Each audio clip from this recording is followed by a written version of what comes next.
우리 몸의 거의 전체에는 눈에 띄지 않더라도 털로 덮여 있습니다. 심지어 배꼽에도 털이 자라요. 배꼽털의 목적은 먼지를 잡는 거예요. 확인해보세요. 사람의 머리카락 한 올은 100g의 무게를 지탱할 수 있어요. 캔디바 2개의 무게와 맞먹죠. 머리카락 색깔은 유전자로 쉽게 설명할 수 있습니다. 자연적으로 붉은 머리카락을 가진 사람은 전체 인구의 2%를 넘지 않습니다. 그 다음으로는 금발, 다양한 갈색이 그 뒤를 잇습니다. 대부분은 매우 짙은 갈색을 포함한 검은 머리카락이죠. 내 머리카락은 특정 길이에서 성장이 멈출 수 있습니다. 머리카락은 보통 2년에서 7년까지 자라기 때문에 보통 106cm를 넘지 않아요. 가장 긴 머리카락으로 기록을 경신한 중국의 이 여성은 제외하고요. 2004년에 그녀의 머리카락 길이는 5.6m였습니다. 나이가 들면 머리카락은 원래의 색을 잃게 됩니다. 이는 케라틴이 색소를 덜 받기 때문이죠. 나이가 들어감에 따라 모낭의 색소 세포는 점차 사라집니다. 그리고 머리카락이 회색이 돼요. 시간이 지나면 색소가 전혀 생성되지 않아요. 바로 그때 머리카락이 하얗게 변합니다. 인체에서 혈액으로부터 영양분을 공급받지 못하는 유일한 부위는 눈의 각막입니다. 대신 눈 앞쪽의 눈물과 체액으로부터 영양분을 공급받습니다. 사람의 눈은 자동차 엔진과 비슷해요. 제대로 작동하려면 다양한 액체가 필요하죠. 엔진에는 휘발유가 필요하고 눈에는 눈물이 필요합니다. 엔진이 잘 작동하려면 눈물이 눈 전체에 고루 분포되어야 합니다. 그래서 우리는 하루에 최대 2만 번까지 눈을 깜빡여요. 그래서 눈꺼풀은 앞 유리 와이퍼와 같아요. 우리 몸에는 2개의 정말 빠른 근육이 있어요. 눈꺼풀을 닫는 걸 제어하죠. 우리 몸에서 가장 빠른 근육입니다. 눈은 연약하고 보호가 필요하기 때문에 반사가 시작되면 이 근육은 약 100m초 이내에 눈을 감습니다. 0.1초를 넘지 않아요. 우리는 보라, 파랑, 초록, 노랑, 노랑, 빨강만 인식합니다. 다른 모든 것은 이 3가지의 조합이죠. 사람마다 약간의 시력 차이가 있기 때문에 사람의 눈이 얼마나 많은 조합을 보는지 계산하는 건 불가능해요. 하지만 평균적으로 약 100만 개의 조합이 존재합니다. 아시겠죠? 색을 구별하지 못하는 생맹은 남성의 약 8%, 여성의 0.5%에게 영향을 끼칩니다. 하지만 색상 자체는 생각만큼 안정적이고 객관적이지 않아요. 여러 실험에 따르면 지리적 위치, 언어, 성별 등 여러 요인에 따라 사람들이 색을 다르게 경험하는 것으로 나타났어요. 즉, 친구와 같은 일몰을 즐기면서도 자신도 모르게 전혀 다른 색을 볼 수 있다는 뜻입니다. 지문과 마찬가지로 눈동자 색도 고유합니다. 심지어 빛을 인식하는 방식에 영향을 미쳐 독특한 시각을 만들 수도 있습니다. 이것이 어떻게 가능한지 이해하려면 눈 색깔이 어떻게 형성되는지 알아야 해요. 안구에서 색을 띠는 부분은 홍채입니다. 홍채에는 색소 침착이 포함되어 있으며 그 함량에 따라 눈 색깔이 결정돼요.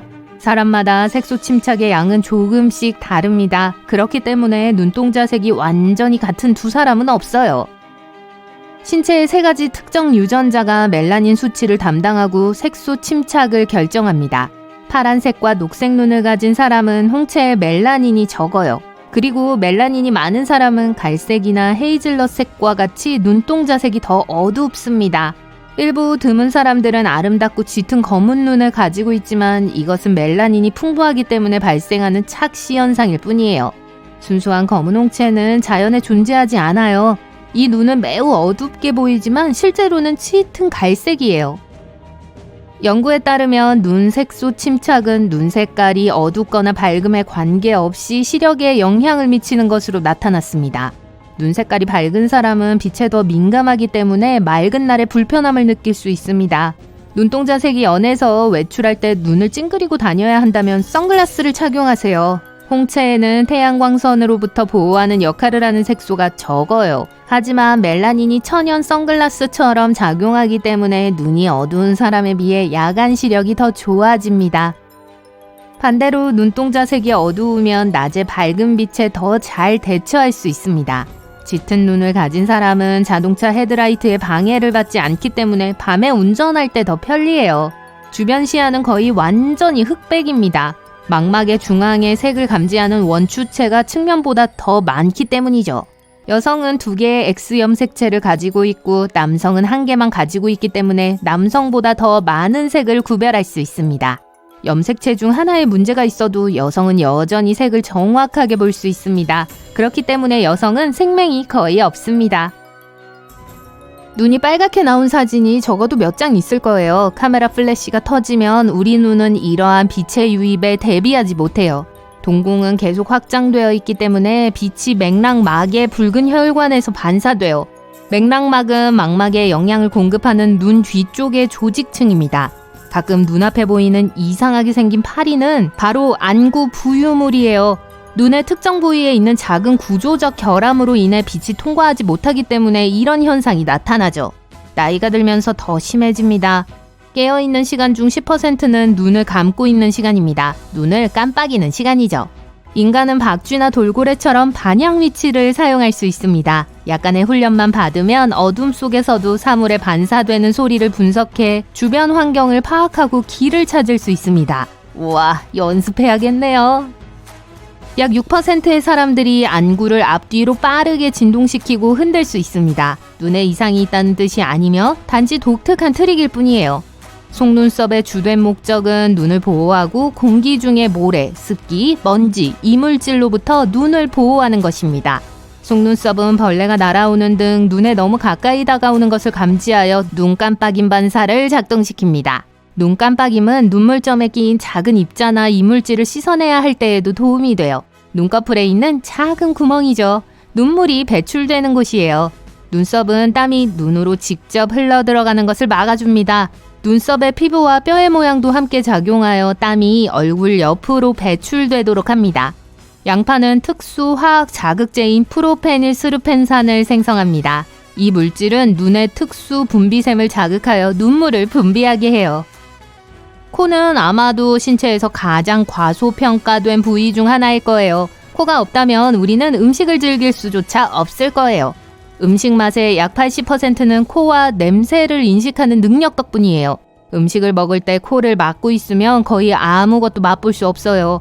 후각이 없으면 주로 질감으로 음식을 인식할 가능성이 높기 때문에 양파는 상큼한 사과와 크게 다르지 않을 수 있어요. 과학자들은 인간이 약 10,000가지의 냄새를 구별할 수 있다고 믿었지만 이는 잘못된 생각이었습니다. 최근 연구에 따르면 사람들은 실제로 1조 개 이상의 냄새를 구별할 수 있는 것으로 나타났어요. 또한 우리는 다른 어떤 것보다 냄새를 더 잘 기억하며 냄새를 통해 먼 기억을 떠올릴 수도 있습니다. 코는 단순히 숨을 쉬고 냄새를 맡는 데만 도움이 되는 건 아니에요. 코는 민감한 목과 폐를 위해 공기를 필터링해요. 우리가 건조한 공기를 들이마시면 코는 공기를 적시고 식히고 필요할 경우 가열해요. 또한 코는 공기 중에 먼지를 청소해요. 양쪽 콧구멍이 항상 똑같이 작동하는 건 아니에요. 숨을 쉴 때 한쪽 콧구멍이 대부분의 작업을 수행합니다. 그리고 한두 시간마다 바뀝니다. 18%의 사람들은 양쪽 귀를 동시에 움직일 수 있지만 22%는 한 번에 한쪽 귀만 움직일 수 있습니다. 귀를 움직이는 사람들은 고양이처럼 인류의 조상으로부터 물려받은 근육의 흔적을 갖고 있어요. 어떤 사람들은 머리에서 굉음을 낼 수 있습니다. 귀나 턱을 긴장시키기만 하면 돼요. 귀에는 작은 근육이 있습니다. 이 근육은 우리가 씹을 때 큰 소리를 감소시킵니다. 하지만 어떤 사람들은 이 근육을 움직일 수 있으며 이로 인해 소리가 들려요. 치아는 신체에서 스스로 치유할 수 없는 유일한 부위입니다. 어떤 사람들은 색을 문자와 숫자로 보거나 듣기도 합니다. 북극권에 사는 사람들은 항상 보는 것이 눈이기 때문에 눈의 다양한 색을 구분하죠. 다른 사람들에게는 그저 흰색일 뿐입니다. 일부 언어에는 색에 대한 일반적인 이름만 있습니다. 예를 들어 어두운 색은 검정, 파랑, 초록과 같은 차가운 색조를 나타냅니다. 하양, 빨강, 주황, 노랑과 같은 색은 모두 따뜻한 색이라고 합니다. 우리 눈은 차가운 색보다 따뜻한 색의 변화를 더 잘 처리합니다. 호주에는 색 대신 질감, 사물의 기능, 느낌으로 사물을 설명하는 부족이 있습니다. 이 부족은 색깔 이름이 전혀 없습니다. 페루의 아마존강 유역에 사는 칸도시 부족은 색이라는 개념을 설명할 수 있는 단어가 없습니다. 대신 노란색을 설명하기 위해 노란새의 이름을 사용하죠. 잘 익은 과일은 빨간색을, 덜 익은 과일은 짙은 녹색을 나타냅니다. 많은 사람들이 나이가 들면서 일부 색을 인식하는 능력을 상실합니다. 70세가 되면 눈의 수정체가 노랗게 변색되어 이런 노란색 필터를 통해 보면 파랑과 보라, 노랑, 초록을 구분할 수 없게 되죠. 뇌의 절반은 시각 정보를 처리하도록 되어 있습니다. 훨씬 작은 부분은 맛을 인식하는 데 사용돼요. 그렇기 때문에 음식이나 음료의 색이 식욕을 촉진하거나 억제할 수 있습니다. 뇌는 빨간 사과를 가장 달콤하고 잘 익은 것으로 인식하기 때문에 항상 가장 붉은 사과를 선택합니다. 자연적으로 파란색 음식은 존재하지 않기 때문에 파란색 음식의 매력을 느끼지 못하고 심지어 두려워할 수도 있습니다.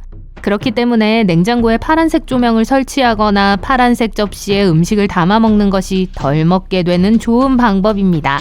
밝은 색의 과일과 채소는 풍미가 더 풍부하기 때문에 항상 더 밝은 색을 선택하게 돼요. 이런 걸 먹으면 더 건강하고 행복해집니다.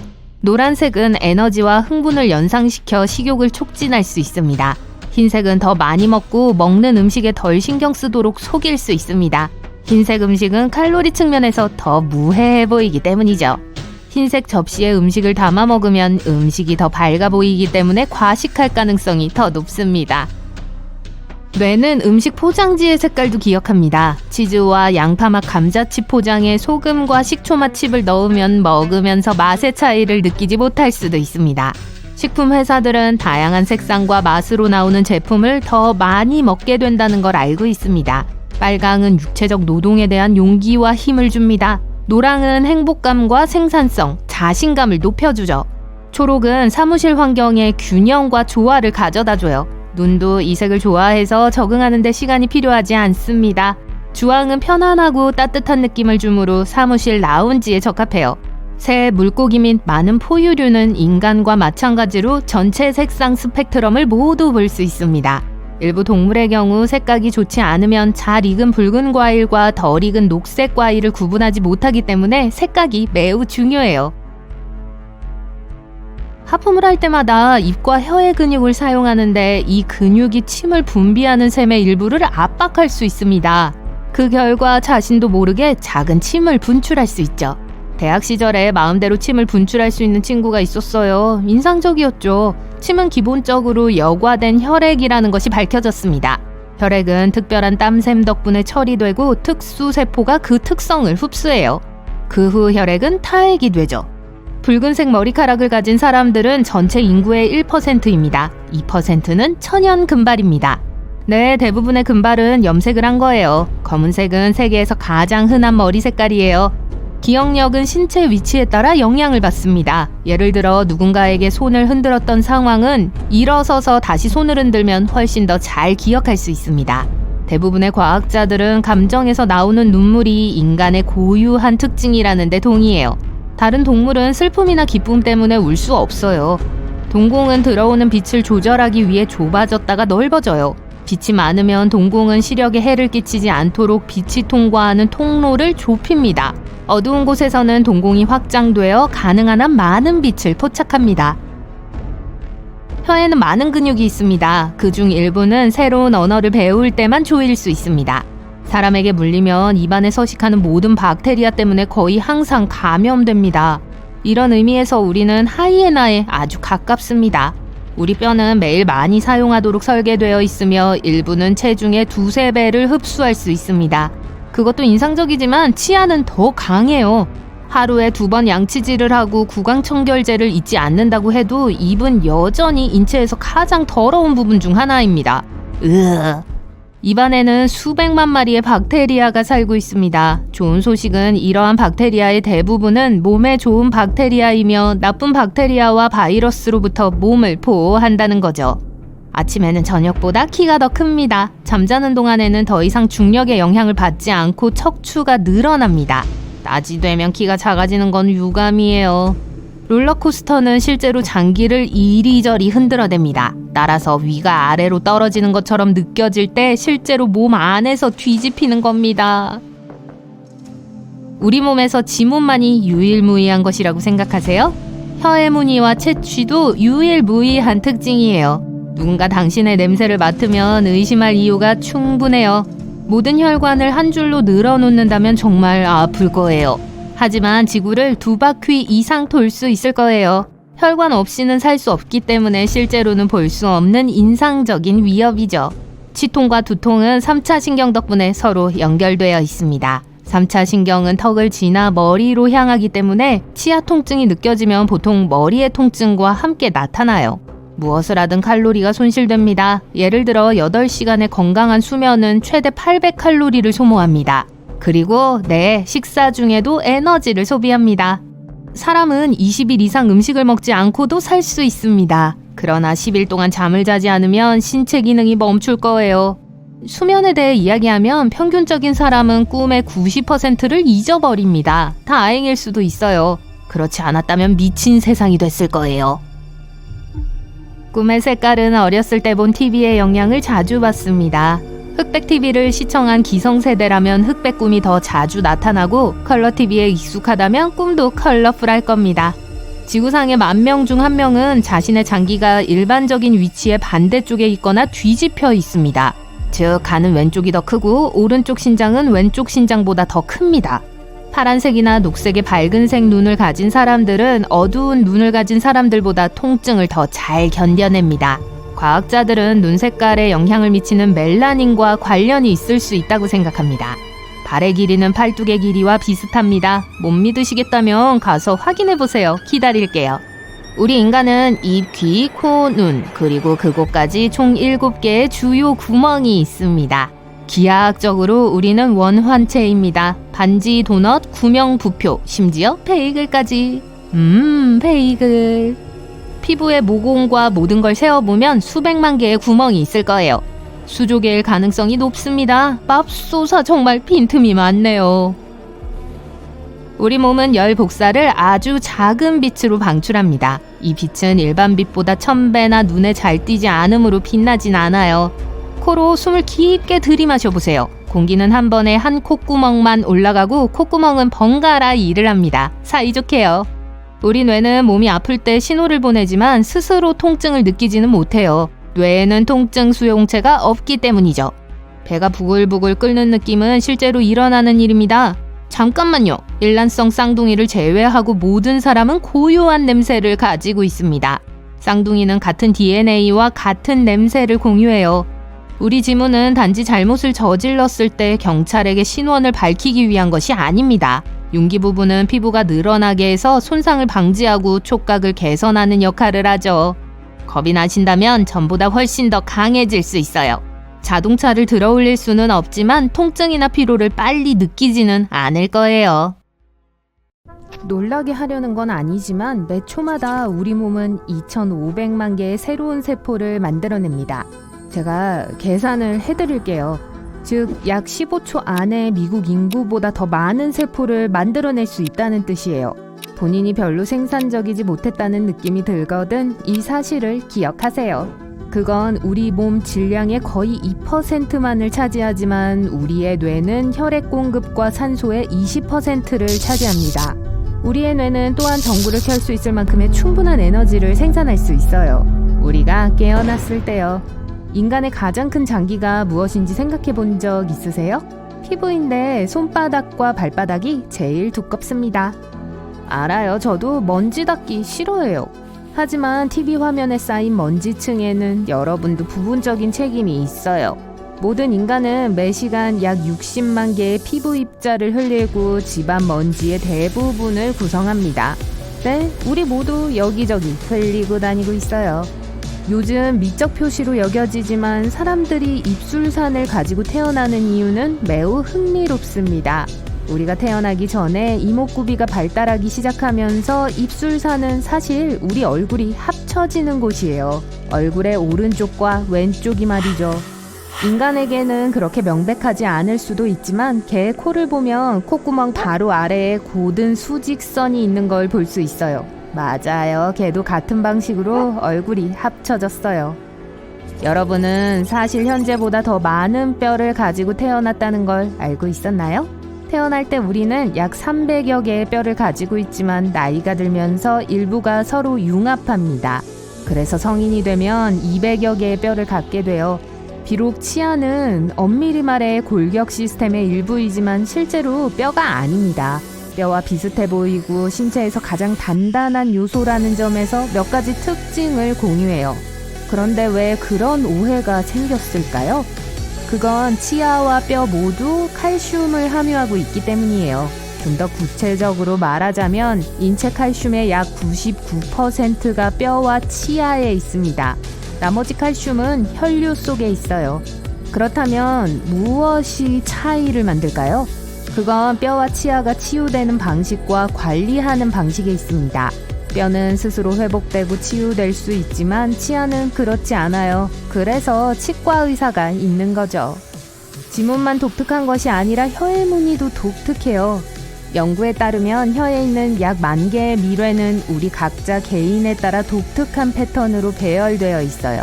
우리가 맛이라고 믿는 것의 약 80%는 사실 냄새입니다. 우리가 감지하는 맛과 냄새의 조합을 우리가 맛으로 인식하는 거예요. 그건 아마도 우리 후각이 미각보다 약 10,000배 더 강하기 때문일 거예요. 다음에 여러분이 가장 좋아하는 노래를 틀 때 심장 박동에 주의를 기울이세요. 들리세요?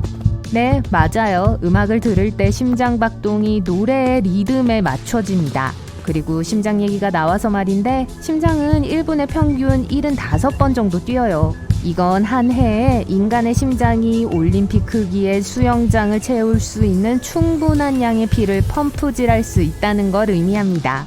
훨씬 더 흥미로운 건 만약 모든 혈관을 서로 끝에서 끝까지 연결한다면 지구를 4바퀴 돌 수 있을 거라는 거예요. 하지만 정말 아플 테니까 하지 마세요. 인간은 지구상에서 턱을 가진 유일한 종입니다. 과학계에서는 여전히 이 주제에 대한 논쟁이 있지만 한 가지 이유가 우리의 턱을 더 강하게 만드는 것 같아요. 인간이 계속 진화함에 따라 치아와 턱의 근육은 점점 더 작아졌습니다. 그래서 턱의 저항력을 증가시키는 것을 도울 수 있는 무언가가 필요했죠. 눈의 투명한 부분은 각막이라고 불리며 빛이 통과하도록 돕습니다. 몸에서 혈액 공급과 연결되지 않은 유일한 부위이기도 합니다. 왜냐고요? 주변 대기로부터 산소를 직접 공급받도록 특별히 설계되었기 때문이에요. 건강한 사람의 몸에서 발견되는 지방을 모두 제거한다면 비누 7개를 만들기에 충분할 겁니다. 우리는 또한 일생 동안 2개의 수영장을 채울 수 있을 정도의 침을 생산해요. 대단하죠? 우리가 일생 동안 실제로 얼마나 많이 먹을까 궁금해 본 적 있나요? 수학은 생략할게요. 평균 크기의 사람은 일생 동안 거의 33톤의 음식을 먹습니다. 그게 어느 정도냐고요? 코끼리 6마리 정도요. 장난 아니네요. 우리 각자는 언제나 몸속에 평균 약 1.8kg의 박테리아를 보유하고 있어요. 하지만 의사에게 갈 필요는 없어요.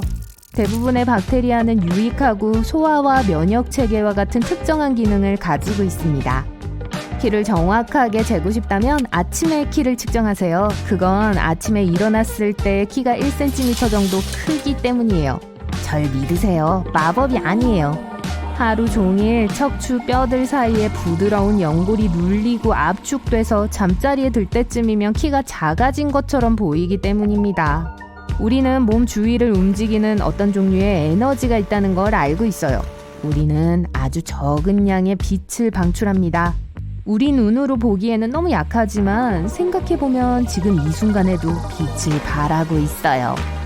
유머 작가 마크 트웨인은 사람은 얼굴을 붉히는 유일한 동물이자 그럴 필요가 있는 유일한 동물이다 라고 말한 적이 있습니다. 맞는 말이에요. 하지만 모든 인간이 얼굴을 붉힐 수 있는 건 아니고 얼굴을 붉힐 수 있는 사람도 정도의 차이가 있어요. 우리가 얼굴을 붉히는데 어떤 진화적인 이유라도 있나요? 그런 것 같아요. 개가 기쁘거나 신이 났을 때 꼬리를 흔드는 것처럼 얼굴을 붉히는 건 말을 사용하지 않고 의사소통할 수 있는 방법입니다. 그래서 기본적으로 얼굴을 붉히는 것은 부끄럽습니다로 번역될 수 있어요. 추울 때 떨리는 거랑 비슷하죠. 만약 인간의 눈이 카메라라면 약 576메가픽셀이 될 거예요. 세상을 보는 우리의 시각은 살면서 변화합니다. 태어나자마자 우리는 잠시 동안 세상을 거꾸로 봅니다. 뇌는 볼록한 눈 수정체에 의해 우리의 망막에 형성된 뒤집힌 이미지를 보여주도록 프로그램되어 있지만 출생 직후부터 작동하진 않아요. 매주 하는 유산소 운동과 근력 운동 좋아하시죠?